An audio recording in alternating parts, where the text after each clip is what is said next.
I'm going to look at how I use digital technologies in the construction and research and planning of the evaluation stages. We used Adobe Premiere Pro to construct our documentary, and I'd never used it before and I found it really difficult and complicated at first. But once we learned how to use it, as one of our other team members already knew and the teachers taught us, it was really simple to use. I learned how to cut up footage specifically. I cut up the vox pops so it was specific to their answers. So I would cut up the whole clip so that we had only their answers, and this made it a lot easier to make more of a montage overall. When my team members weren't there, I had to kind of just learn through trial and error about how to use it, and I learned relatively quickly. It's still quite complicated and I can only really do basics, but I have developed a lot since I started using it. To get the footage for our documentary, we use the cameras and the microphones and the tripods provided by the college. I'd never used these types of equipment before, but last year we had used the cameras to take pictures for our magazines, so I felt a bit more comfortable knowing that I had used professional cameras before. The cameras were relatively easy to use. Once you position them, you just pressed a button and it would start filming, so that was relatively easy to use. The tripod was a bit difficult to set up at first. It took a bit of getting used to, especially as some of them were a lot harder to undo than others, but once we got the hang of it, it was really easy. Microphones again were pretty simple to use. You plug them in to the camera and they were ready. They were good. The only problem we found was that we thought the microphone lead might have been a bit too short. It would have been better if they were longer, because we kind of had to readjust the camera a few times to make sure that the microphone could actually reach the person we were interviewing. To film our statistics, we needed extra lighting and there were no professional lights available to us, so we had to use LEDs. We found that the white setting was far too bright and just made it look odd, so we decided to set it on a green-yellow. This made it look more realistic, and then once we'd done a bit of editing in post-production, it made it look a lot better. They were easy to use. You plug them in and there was a remote to click what colour you want them to be, so it was really simple to use them. And I'd used LED lights before, just at home and at friends' houses and things, so I knew what I was doing really. To store all our footage, edit and even do some of our research and planning, we had to use the Macs at college. I'd never used a Mac before, I'd only ever used a PC. I had no idea what I was doing. I found them really complicated. I kept opening and closing apps by accident, and I just found it really complicated. I didn't know how to work them. But through trial and error, I quickly learned how to do things. I could only really do the basic things, but that's all I really needed. And considering I didn't even know how to turn it on at one point, to now I can do things. I can open new tabs and find new software. The things like that, stuff that I didn't even know how to use before at all. I'm still a bit unsure about them. I'm still not 100% sure how to use them, but I'm a lot more better than how I was before. To construct our radio advert, we used Audacity. Again, I had never used this software before and I didn't really know what I was doing, but one of my team members had used it before, so they were a lot better, and they taught me and my other team member how to use it, so that we quickly learned. I was able to cut up the footage, add in new footage and delete. Specifically, at the start we were going to have two male speakers talking about football, so I could insert that, I could cut it up because one of them kept making mistakes, so we could cut up to the point where they made they said it well, and then delete the rest of the stuff. We put it all in, and it was about 45 seconds long at first, but then it needed to be 30 seconds, so we just got rid of that bit and it was better. To record the audio for our radio advert, we used the audio recorders provided by the college, and I'd used these in the preliminary test, so I knew how to use them anyway, and they were relatively simple. They had a stop, start, pause button, and you just had to hold it near the person who was talking, so it was simple to use, and then just plug it into the computer. We each spoke in our radio advert, so we could just hold it ourselves, or someone else would hold it, and then we'd press the button and we'd start talking, and it was really simple. To construct a double page spread, we used Photoshop. I'd used this last year to create my music magazine, so I knew how to use it, whereas last year I didn't have a clue. So it was relatively easy to use. I learnt all the tools, like how to insert pictures, how to crop out backgrounds, how to change colours of things or edit the colours, how to insert other pictures. So I knew what I was doing. We also used InDesign, which again I had used last year. It was easier. We used this more for the layout of the double page spread, and we used Photoshop for editing the actual pictures. So once we'd edited the pictures in Photoshop, we transferred them over to InDesign for the layout, and it was easy to use as we used it last year, so we already knew what we were doing. We also used Adobe Premiere Pro to an extent because we wanted to use the photos from our documentary in our double page spread, and there's a snapshot, like a screenshot button on Adobe Premiere. So when we got to a point of the documentary that we wanted to use, for example, we wanted a picture of one of our experts, so we used Gavin Shepherd and then Brenda Yates. We would press this snapshot button and it'd save a picture. We could put that into Photoshop, edit it however we wanted to, and then transfer it over to InDesign and put it in place. We like to put them in a Polaroid, so we'd edit them in Photoshop, put them into this Polaroid, and then transfer them over to InDesign. We also use Word to construct our article. We each did a draft. I did the first draft, and then my team member did the second, and then my team member did the third, and we did it like that. And we just used Word to type it out because it was easier. And I've been using Word for years. I'm pretty sure I used it in primary school. I knew how to use it, and it's relatively simple anyway. For my research and planning, I use Prezi. I'd used this last year and it's really similar to PowerPoint, so it's really easy to use.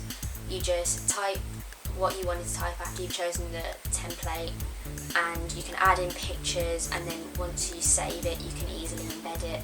So it was really simple to use. I also use SlideShare, which again is really easy to use. You just make your PowerPoint or Word, and then once you've saved it, you go on SlideShare and you upload it, and this means that you can embed it, because otherwise we would have to take screenshots and crop them to try and get them to go onto Blogger effectively.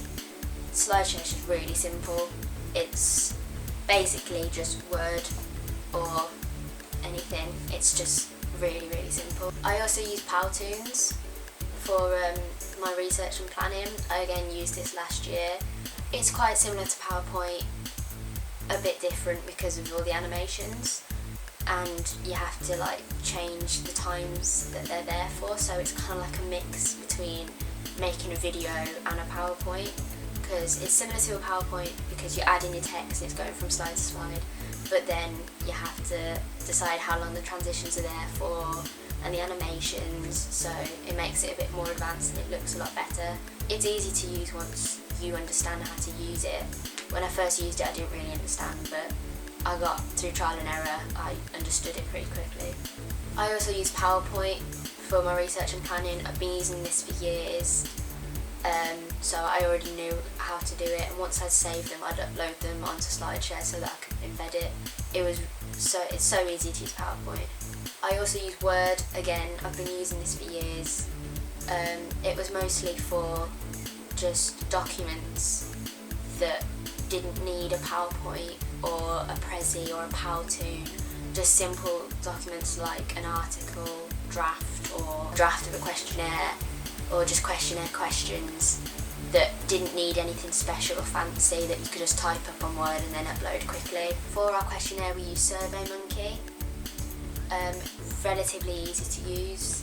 Just type in the questions and it uploads them online, and then you could send the link through WhatsApp or any other social media really, and this was really easy to use. Once we'd made it, when we got the link, we could send it to people through our phones or through email, so that way we got a lot more responses for our questionnaire. However, the first one we created we sent to a school to get kids to answer it, but my team member who made it on their account forgot their password, so we couldn't get the results. But eventually he remembered it, but we'd already made another questionnaire and got the results for that one, and the school hadn't replied anyway, so it was alright. We use WhatsApp. We have a group chat, me and my team members, and we use this to organise ourselves. So when we decide what we were going to do that lesson through our group chat, we'd decide the night before that we were going to go into Touchwood and film, or we were going to do our Vox Pops. We decide if we needed to meet outside the lesson to go do filming through this chat. We also use WhatsApp to send our questionnaire around, and that way it was just a lot easier because we all have more contacts. It's easier than going up to people face to face and asking them to fill it in, because they're less likely to fill it in face to face, whereas on their phone it will take a minute or two and they're just more likely to do it. And we got about 50 responses. We also use SoundCloud. We would record ourselves talking on our phone or on an audio recorder, and then we'd upload it to SoundCloud. We thought that this was different than using a video because we had used videos before, and we thought it was better to use SoundCloud, something a bit more different. Easy to use. We'd all used it before, either to listen to music or upload things. Once you had the file, you could easily make a free account, or if you already had an account, just log in and then upload it and it was there. We also use YouTube. Once we'd made our how to set up a tripod video, we uploaded it onto YouTube. One of my team members already had a YouTube account, so he was able to log in and upload the video, but it's relatively simple. I've uploaded YouTube videos before. Once you log in, you press the upload button, you click on the file, you fill in the details about it, the description, the title, tags, and then it uploads, and that's it. It's done, and it's easy to embed, and it's easy to share, easy to use. We also used our mobile phones specifically to take our location recce pictures. We decided to use panorama shots instead of a standard shot because we thought that this was more creative and different. To use this, we did use our phones. At the time, mine was a Samsung Galaxy S4, but my other team members had iPhone 5s, and they just easily take the photo, and then once you've done that, you could upload it to the computer easily, or even just send it to each other through our group chat, and then we could upload it. And obviously we already know how to use our mobile phones. They're our phones, so we already knew how to use them. To do my evaluation, I used Word again.